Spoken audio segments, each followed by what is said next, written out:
30 seconds time ಕೊಡ್ತೀನಿ. Time ಮುಗಿದ್ಮೇಲೆ ಯಾರ ಕೈಯಲ್ಲಿ ಬಲೂನ್ ಇರುತ್ತೋ ಅವರೇ ವಿನ್ನರ್. ವಿನ್ನರ್ಗೆ 2 ಮಂತ್ ಸ್ಯಾಲರಿ ಬೋನಸ್ ಕೊಡ್ತೀನಿ. Your time starts now.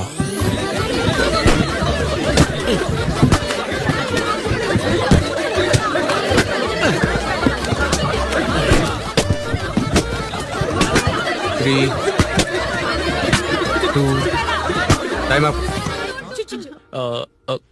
ಇವನಿಷ್ಟಕ್ಕೂ ಏನ್ ಮಾಡ್ತಾವನು? ನಾನ್ ವಿಕ್ಟಿಮ್ ಸರ್, ವಿಟ್ನೆಸ್ ಅಲ್ಲ. ಹೇ, ಯಾರ ಹತ್ರನೂ ಬಲೂನ್ಸ್ ಇಲ್ಲ. ನೈಸ್. ನಾನ್ ಯಾರ ಹತ್ರ ಬಲೂನ್ಸ್ ಇರತ್ತೋ ಅವರೇ ಗೆಲ್ಲೋದು ಅಂದೆ. ಎಲ್ರ ಹತ್ರನೂ ಬಲೂನ್ಸ್ ಇದ್ರೆ ಎಲ್ರೂ ಗೆದ್ದಂಗೆ ತಾನೆ. ಪ್ರತಿಯೊಬ್ರು ನೀವು ಮಾತ್ರ ಗೆಲ್ಬೇಕು ಅನ್ಕೊಂಡ್ರಿ, ಅದಕ್ ನಿಮ್ ಪಕ್ಕದಲ್ಲಿರೋರ್ನು ಸೋಲ್ಸಿದ್ರಿ.